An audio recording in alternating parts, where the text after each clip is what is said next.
দূতাবাস ঘেরাও করতে বাধ্য হব। প্রয়োজনে আমরা ভারত অভিমুখী লং মার্চ করব।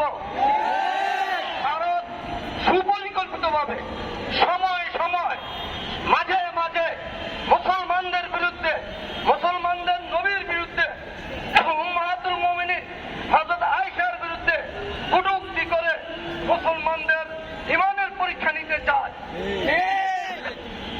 আমরাও ঈমানের পরীক্ষা দিতে প্রস্তুত।